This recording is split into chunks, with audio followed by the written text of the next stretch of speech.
आपने ये स्किल सीखी है, जिसमें आपने सीखा है कंटेंट कैसे क्रिएट करते हैं, क्रिएटिव राइटिंग क्या होती है, कैसे स्क्रिप्ट लिखी जाती हैं और कैसे स्टोरी राइटिंग होती है। आज है इंट्रोडक्शन उस प्रोफेशन का जिसके लिए आप पिछले महीने से एक स्किल सीख रहे हैं, कंटेंट राइटिंग। जी हाँ, इंट्रोडक्शन टू फ्रीलांसिंग। फ्रीलांसिंग क्या है, फ्रीलांसिंग क्यों की जाती है, फ्रीलांसिंग और दूसरे प्रोफेशंस में क्या डिफरेंस है और क्यों फ्रीलांसिंग ही को आपको अपनाना चाहिए बनिस्बत दूसरे प्रोफेशंस के। इन सब सवालों के जवाब आपको इस लेक्चर में मिलेंगे। सबसे पहली बात, फ्रीलांसिंग क्या है।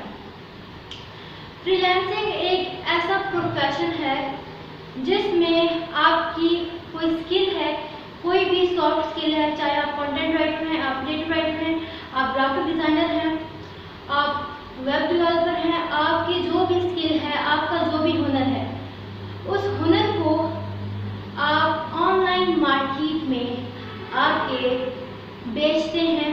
आप अपनी इस ऑनलाइन मार्केट में अपनी दुकान बनाते हैं, जो भी होता है आपका अकाउंट, और उस दुकान पे आने वाले कस्टमर्स आपकी सर्विसेज लेते हैं और इन रिटर्न आपको पैसे देते हैं। अगर हम थोड़ा सा पीछे जाएंगे, फ्रीलांसिंग कहाँ से स्टार्ट हुई, वर्ड कहाँ से आया और किस तरीके से ये आगे आता है 2021 में इतना इसकी हाइप है, तो क्यों है। फ्रीलांसिंग का जो वर्ड है वो उस वक्त सबसे पहले जिस इंसान ने यूज़ किया था उसका नाम था वॉल्टर।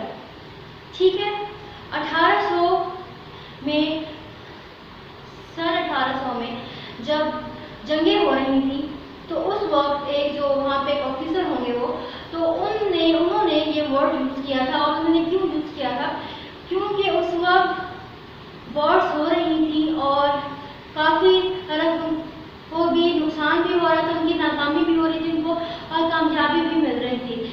लेकिन क्योंकि वो जीतना चाहते थे वो जो जंग थी उसको, तो इसलिए उन्होंने क्या किया कि उन्होंने लोग इकट्ठे करना शुरू किए।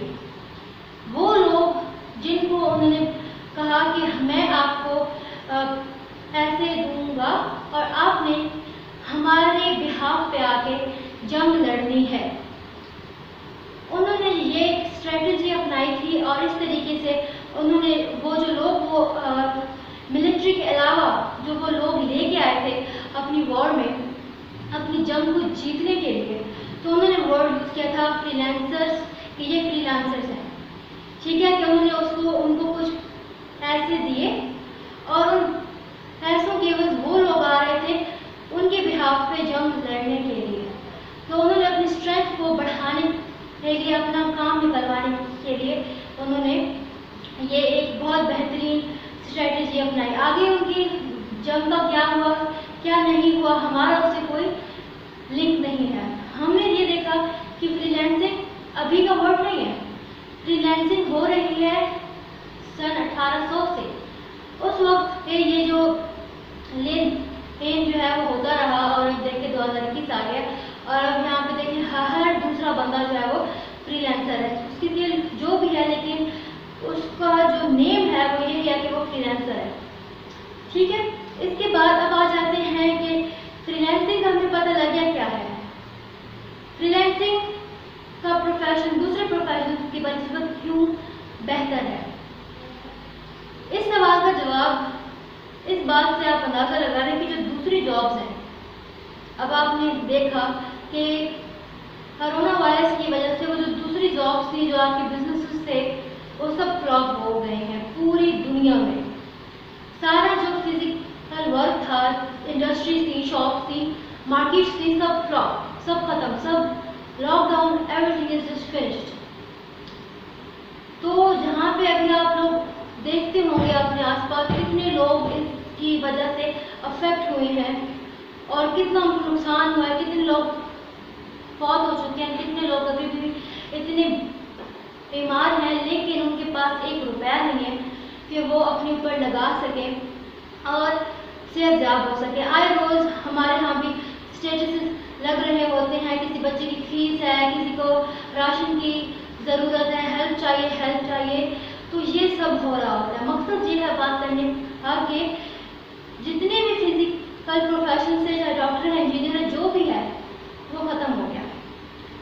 यहाँ पे अब ये जो मौजूदा वक्त है, इस मौजूदा वक्त में सिर्फ वो लोग जीत रहे हैं, वो लोग कामयाब हो रहे हैं, वो लोग आके दूसरे लोगों की भी हेल्प कर रहे हैं जिनका प्रोफेशन है फ्रीलांसिंग, जो ऑनलाइन वर्क कर रहे हैं। क्योंकि कोरोना वायरस जो भी है, ऑनलाइन मार्केट पर जो है वो असरअंदाज नहीं हो सका उसका, बल्कि कोरोना वायरस के आने की वजह से ये जो ऑनलाइन वर्क है ये बहुत ज़्यादा मशहूर हो गया, बहुत ज़्यादा, क्योंकि लोगों के पास रास्ते नहीं थे, लोगों के पास पैसे नहीं थे, कुछ भी नहीं था, तो फिर इंटरनेट था और फिर ये काम था।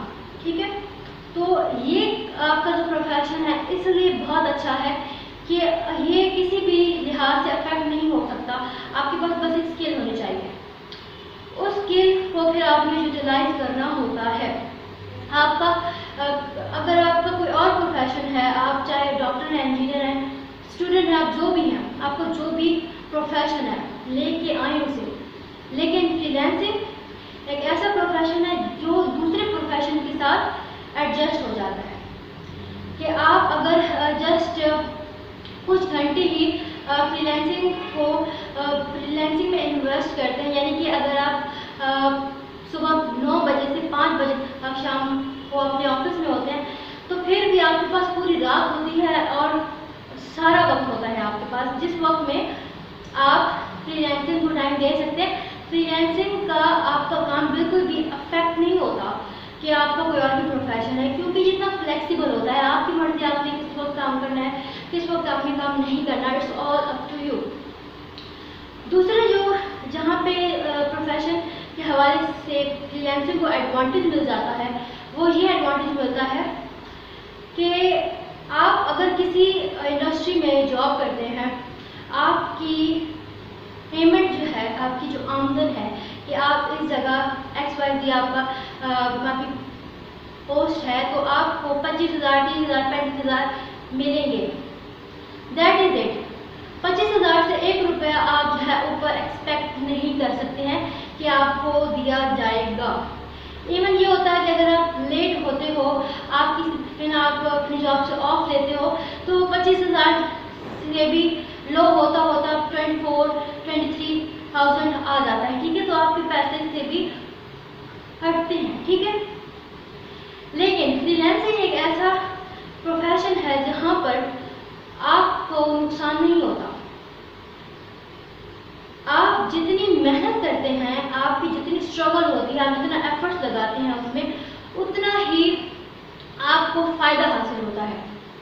आप अगर एक रोज़ आपने काम किया है तो उसकी पेमेंट आपको इंस्टेंटली मिल जाती है, आपको पूरा महीना वेट नहीं करना पड़ता। जैसा कि आप किसी और प्रोफेशन में होते हैं तो आपको पूरा महीने का इंतजार होता है और फिर जाके एट द एंड आपको तनख्वाह मिलती है, तो ऐसा नहीं होता फ्रीलांसिंग में। फ्रीलांसिंग में आपने ये काम किया, ये आपकी पेमेंट हासिल हो गई है।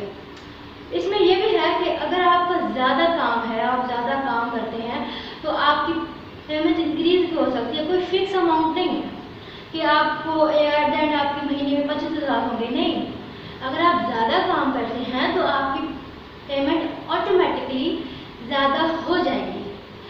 इसी तरीके से अगर किसी महीने आप बहुत मसरूफ रहे, आप अगर नहीं की थी, आपने काम नहीं किया, तो इसी हवाले से फिर पेमेंट भी उसी तरीके से अफेक्ट होगी। जितना आपका काम होगा, जितनी आपकी एफर्ट्स होंगी, उतना ही आपको जो है उसको सिखाया, आपको पेमेंट दी जाएगी।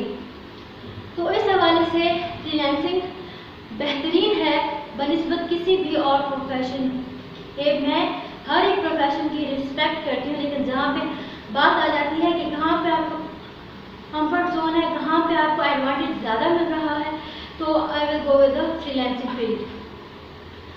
आफ्टर दिस अब ये सवाल आता है कि फ्रीलांसिंग का हमने देख लिया कि बहुत इम्पोर्टेंट है, हमने उसकी हिस्ट्री को देख लिया, उसको जान लिया। Now the point is this कि फ्रीलांस कंटेंट राइटिंग क्या है। Freelance content writing. Freelance content writing is that कि आप एक फ्रीलांसर हैं एंड आपकी स्किल है कंटेंट राइटिंग। आप कंटेंट क्रिएट करते हैं, आप कंटेंट लिखते हैं। अब कंटेंट का क्या मतलब है? कंटेंट का मतलब ये है कि कोई भी वो इंफॉर्मेशन हो सकती है। कंटेंट का मतलब कंप्लीट इंफॉर्मेशन भी है, ऐसी इंफॉर्मेशन जो कि मुकम्मल हो, जिसको रीड करने के बाद किसी और कंटेंट को रीड करने की ज़रूरत ना पेश आए। ये होती है फ्रीलांस कंटेंट राइटिंग, जिसमें आप कंटेंट, ये होती है कंटेंट का मीनिंग कि कंटेंट क्या होता है। कंटेंट का मतलब होता है any sort of information with complete details. ठीक है। अब फ्रीलांस कंटेंट राइटिंग क्या है? फ्रीलांस कंटेंट राइटिंग में आपका होता है कि आप एक कंटेंट राइटर हैं, आप कंटेंट लिखते हैं। आप कंटेंट में कौन सा कंटेंट आ जाएगा? आप आर्टिकल राइटर हैं, आप ब्लॉग्स लिखते हैं, आप प्रोडक्ट डिस्क्रिप्शंस लिख सकते हैं। इसके अलावा सोशल मीडिया के जो हैंडल्स होते हैं उनके लिए जो कंटेंट प्रोड्यूस किया जाता है वो भी कंटेंट राइटिंग में आ जाता है। ये कंटेंट राइटिंग की जो लिस्ट है ये इतनी शॉर्ट नहीं है। कंटेंट राइटिंग में हर टाइप का कंटेंट आ जाता है जिसमें आप लिखते हो इंफॉर्मेशन, जिसमें आप लोगों को अवेयरनेस पहुंचा रहे होते हो। कंटेंट राइटिंग में हर टाइप का कंटेंट आ जाता है। यूट्यूब की डिस्क्रिप्शंस हो सकती हैं, किसी भी प्लेटफॉर्म का कंटेंट हो सकता है। आप जैसे कि आप जितनी भी आप सोशल मीडिया को इस्तेमाल करते हो तो उसमें आप जितना कंटेंट रीड करते हो तो वो मोस्टली कंटेंट राइटर्स ने ही लिखा होता है। जो स्टोरीज वगैरह होती हैं, जो ऐसा फिक्शनल कंटेंट होता है वो लिखते हैं हमारे क्रिएटिव राइटर्स। सो फ्रीलांस कंटेंट राइटिंग में अब ये देखें कि फ्रीलांस कंटेंट राइटिंग का स्कोप कितना है। फ्रीलांस कंटेंट राइटिंग का स्कोप का आप अंदाज़ा इस बात से लगा सकते हैं कि सिर्फ और सिर्फ अपने सोशल मीडिया हैंडल्स ही देख लें आप। चाहे आप सिर्फ एक फेसबुक ही इस्तेमाल करते हैं तो कंटेंट देख लें, कितना कंटेंट आता है। हर रोज़ उसमें आप हज़ारों पोस्ट देखते हैं जो कि आपके इंटरेस्ट के अकॉर्डिंग होती हैं। इन्फॉर्मेशनल भी हो सकती हैं, पोइट्री भी हो सकती है और फनी भी हो सकती हैं, वीडियोस भी हो सकती हैं। तो एनी सॉर्ट ऑफ हो सकते हैं, जो भी आपका इंटरेस्ट होगा। तो जब आप ये देखें, इस छोटी सी बात का अंदाज़ा लगाएं कि जब सिर्फ एक फेसबुक, सिर्फ एक हैंडल है वो, उसमें जब इतनी इंफॉर्मेशन, इतना कंटेंट लिखा हुआ है तो उसको लिखने वाले जो लोग हैं वो कंटेंट राइटर्स हैं। यानी कि इतने सारे कंटेंट राइटर्स सिर्फ फेसबुक पे अगर हैं तो फिर आप यूट्यूब देख लें, आप यूट्यूब की वीडियोस आप देख लें। हर रोज़ लाखों वीडियोस, हर मिनट में लाखों वीडियोस अपलोड हो रही होती है यूट्यूब में। उन यूट्यूब वीडियोस का कोई मकसद होता है, कंटेंट होता है। वो कंटेंट जो लिख रहे होते हैं वो होते हैं कंटेंट राइटर्स और क्रिएटिव राइटर्स। तो सिर्फ इन चीज़ों से ही आप अंदाज़ा लगा लें कि जब आपके आसपास आप सोशल मीडिया यूज़र हैं तो आप देख रहे हैं कि इतनी इंफॉर्मेशन आपके आसपास है, तो वो लिखने वाले कंटेंट राइटर्स हैं, वो क्रिएटिव राइटर्स हैं।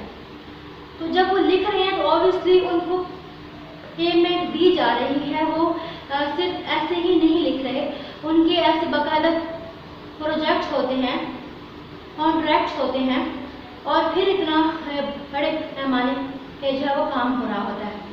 अगर आप सोशल मीडिया की यूज़र नहीं हैं, अगर आप सिर्फ व्हाट्सएप के यूज़र हैं तो उसमें भी आप देखें कि आपकी कॉन्टैक्ट लिस्ट में जो स्टेटस होते हैं उनमें वीडियोस होती हैं मोस्टली। उन वीडियोस के अलावा आप रिटन फॉर्म में भी बहुत सारा कंटेंट देखते हैं। बहुत सारी आप लोगों की ऑर्गेनाइजेशन को, आप किसी न किसी ऑर्गेनाइजेशन में होंगे जो कि वेलफेयर के लिए काम कर रही हैं। तो उन ऑर्गेनाइजेशन में भी बाकायदा कंटेंट राइटर्स होते हैं जो कि वो कंटेंट लिख रहे होते हैं और वो आप तक इंफॉर्मेशन जो है पहुँचा रहे होते हैं। अगर आप व्हाट्सएप के भी यूज़र नहीं हैं, आप सिर्फ ऑल टाइम स्टूडेंट हैं तो रिसर्च तो करते होंगे ना आप, तो जाके देख लें कि जो ब्राउज़र्स आपके इन यूज़ हैं, जो आप इस्तेमाल करते हैं, उन इन ब्राउज़र्स में कितनी इन्फॉर्मेशन आपके लिए मौजूद है। आप जस्ट अपनी एक सवाल लिखते हैं और आपके पास हज़ारों लाखों रिजल्ट्स आ रहे होते हैं आर्टिकल्स के, ब्लॉग्स के, जिसमें आपके क्वेश्चन का आंसर दिया होता है। वो जो इन्फॉर्मेशन लिखी हुई है, वो इन्फॉर्मेशन भी लिखी हुई है किसी न किसी आर्टिकल राइटर ने, किसी ब्लॉगर ने। तो इन सारी चीज़ों से आप अंदाज़ा लगा लें कि कितना कंटेंट आपके आसपास मौजूद है। कंटेंट का आपके आसपास मौजूद होना इस बात का सबूत है कि फ्रीलांसिंग का, फ्रीलांस कंटेंट राइटिंग का स्पेशली कितना स्कोप है हमारे पास कितनी अपॉर्चुनिटीज़ हैं जो हमारे इर्द गिर्द मौजूद हैं।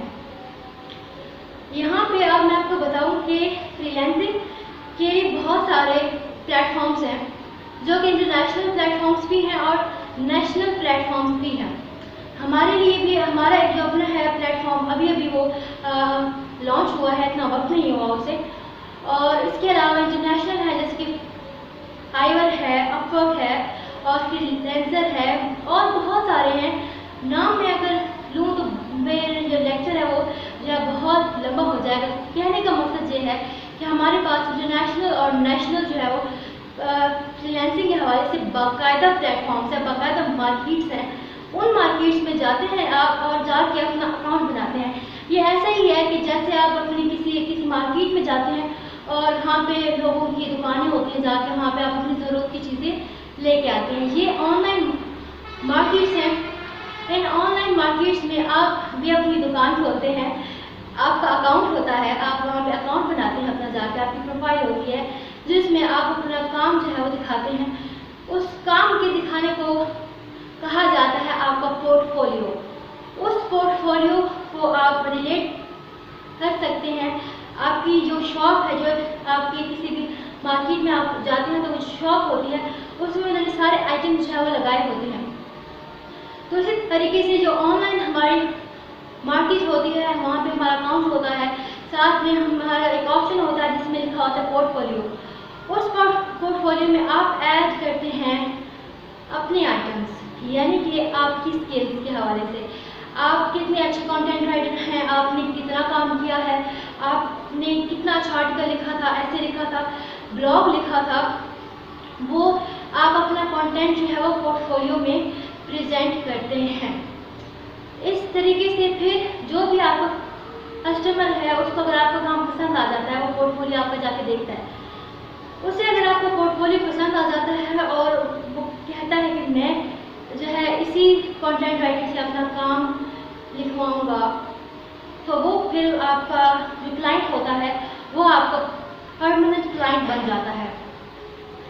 इसी तरीके से ये ऐसा ही है कि जैसे आप किसी मार्केट की शॉप पे जाते हैं, आपको वो शॉप बहुत पसंद होती है, आप उससे बहुत मुतमईन होते हैं कि यहाँ पे जो प्रोडक्ट्स होते हैं वो बहुत अच्छे मिलते हैं और आपको उनकी प्राइस वगैरह, उनकी स्टॉक वगैरह आपको बहुत पसंद होता है, तो आप वहीं पे दोबारा जाते हैं। इसी तरीके से जो ऑनलाइन मार्केट होती है, जो उसमें आपकी ऑनलाइन शॉप है, उसमें जो आपके क्लाइंट्स हैं वो भी वैसे क्लाइंट्स हैं जो कि एक आप जो है किसी मार्केट में जाते हैं तो आप उन लोगों के क्लाइंट्स होते हैं। तो यहाँ पे जैसे अगर उनको आपका काम पसंद आ जाता है तो वो फिर आपके परमानेंट क्लाइंट बन जाते हैं। उन्हें जब भी कोई काम होता है वो डायरेक्ट आपके पास आते हैं कि जी आप हमें अपना काम, हमारा काम जो है वो हमें आपसे करवाना है। तो इस तरीके से फ्रीलांस मार्केट्स होती हैं, उनमें इसी तरीके का माहौल होता है और इस तरीके से काम किया जाता है। मज़ीद अगले लेक्चर्स में बताया जाएगा कि आपने उन ऑनलाइन मार्केट्स में कैसे अपनी शॉप ओपन करनी है, कैसे अपना पोर्टफोलियो जो है वो दिखाना है और किस तरीके से आपने अपनी क्लाइंट्स को ग्रैब करना है। ये था आज का लेक्चर। आई होप कि आप सबको सारे पॉइंट्स क्लियर हो गए होंगे और ये लेक्चर आपको बहुत इंटरेस्टिंग लगा होगा और बहुत हद तक आप मोटिवेट हो चुके होंगे इस फील्ड में आने के लिए। तो मिलते हैं हम अगले लेक्चर में, उस वक्त तक के लिए अपना ख्याल रखिए। मिलते हैं फिर, अल्लाह हाफ़िज़।